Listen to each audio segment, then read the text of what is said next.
your ecological footprint. That starts with you. With what you draw from nature and ends with what you put back. What is driving this new way of thinking? Philanthropy, altruism, fear of the future? No. It goes way beyond that. This new way of thinking is a result of experience, pragmatism, and good sense. And the main drivers of what is sometimes called the next worldview are the state of the planet, the shareholders, and the customers.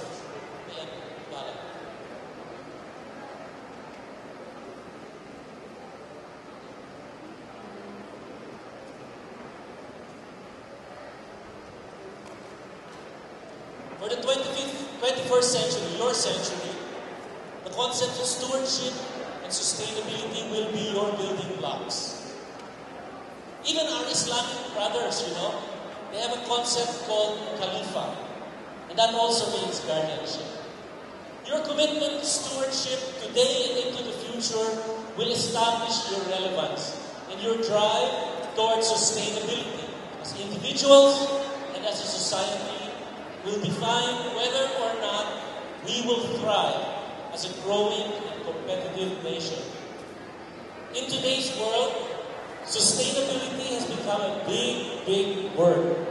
It is often mentioned in the same breath as a few other big words such as accountability, transparency, stewardship, even karma. Why? The world has come to realize something that we here in Asia have known all along, that the financial bottom line is merely one of several that we have to attain.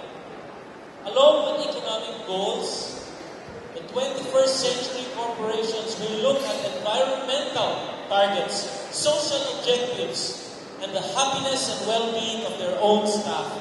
This is what we call the quadruple bottom line. We now realize that looking only at our own economic goals is a very narrow approach that closes its eyes to the true cost of running a planet. This is old school thinking, and in the end, it can only lead to conflict or disaster. Our planet is a fully integrated, self-sustaining factory.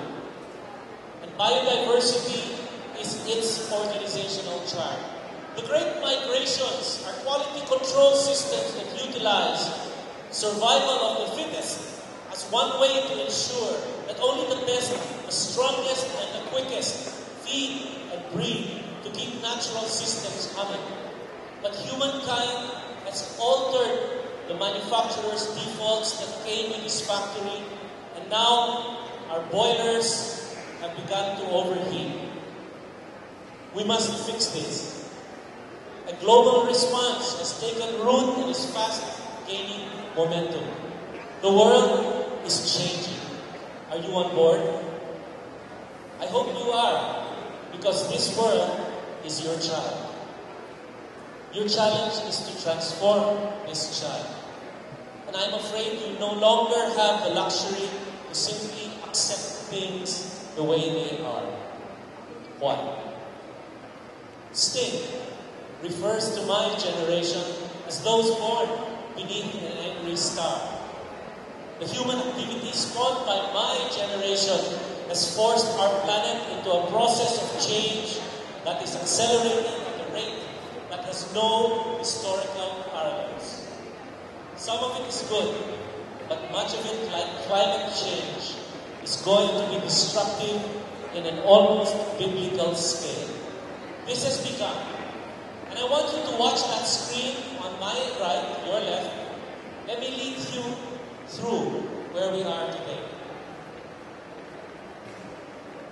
Over the last 3 years, we said that we were going to face climate change. We said we were going to get sea level rise, we were going to get sea temperatures going up, we were going to see rain, flooding, drought, typhoons, we were going to see acidification of our oceans. And we said that this is going to happen over the next century. We said that you face a climate-defined future. Guess what? This was not entirely true. We face a climate-defined present. Over the last 24 months, here for example, in the typhoon season of 2009, we saw things happening which we didn't think would happen so quickly. Ondoy, September 26, 2009. We saw this happening. Millions of Filipinos in Manila displaced. The economy slowed down. And we said it would be another 100 years before this happened again, but the next month we saw Pepe. And we saw what happened to Central Luzon. And you know what? In other parts of the world it was worse. And this year, we saw it continue in Pakistan, where 20 million Pakistanis were displaced and their economy destroyed. And we even saw it in the economic epicenter of the world in China, where cities were deluged by mudslides and floods this year.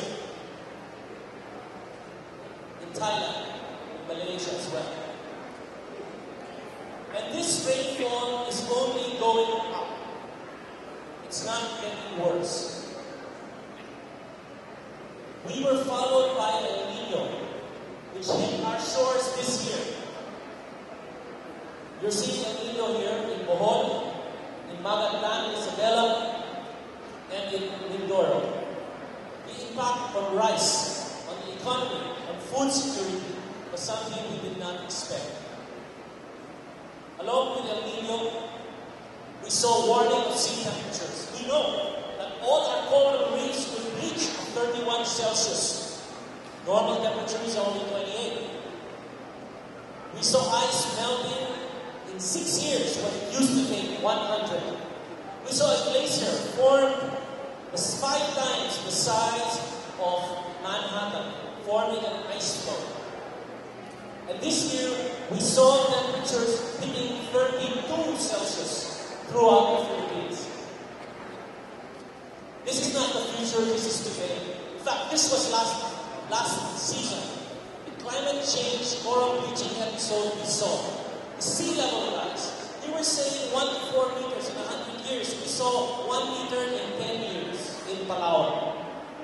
3 islands in the northern part of Bohol have disappeared already. We're now 7,104.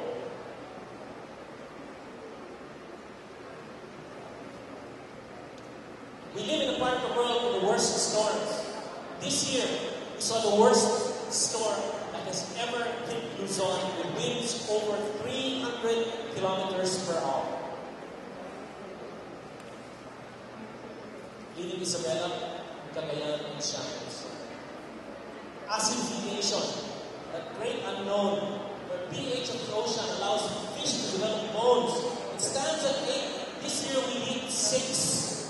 And there is an elephant in this beach. That elephant is population. The density of our population today at 95 million. In 14 years, 180 million Filipinos. More than just population here, it's population throughout Asia. Many cities with populations in the area of 20 million will be your future. And more than that, we are copying the outdated model of the West. 60%, 65% of Filipinos will live in cities. Areas of concentrated risk. Forced migration has been defined by the United Nations as a phenomenon of the future. And it is estimated that unless we build more livable cities, as many as 400 million Asians will be forced to move. Globally, it is estimated that as many as 1 billion people will be forced to move.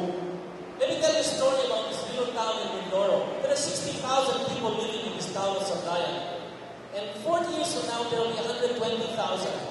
And I asked the mayor, ano bang gagawin niyo pag tumog ang population dito? Ang sabi niya, wala po kaming problema dahil maraming bigas dito, maraming tubig, maraming isda, wala kaming problema. Sir, kung nagkapaha sa Manila, 300,000 ang ilipat nila dito sa inyo. Wala pa rin ang problema, kaya-kaya po namin yan. Tinanong ko sa kanya, sino ang magiging susunod na mayor? Taga dito o taga Manila? Manila is facing not only a population problem but a landslide problem because we're surrounded. And a flooding problem. We live in a climate sandwich. This is true of many parts of the Philippines. When I talk of climate change, I talk of Pandora's box. She opened that box and released all these demons, and there are two things we have to do. We have to shut the box, and that's what's called mitigation. We also have to deal with the demons, and that's what's called adaptation, the management of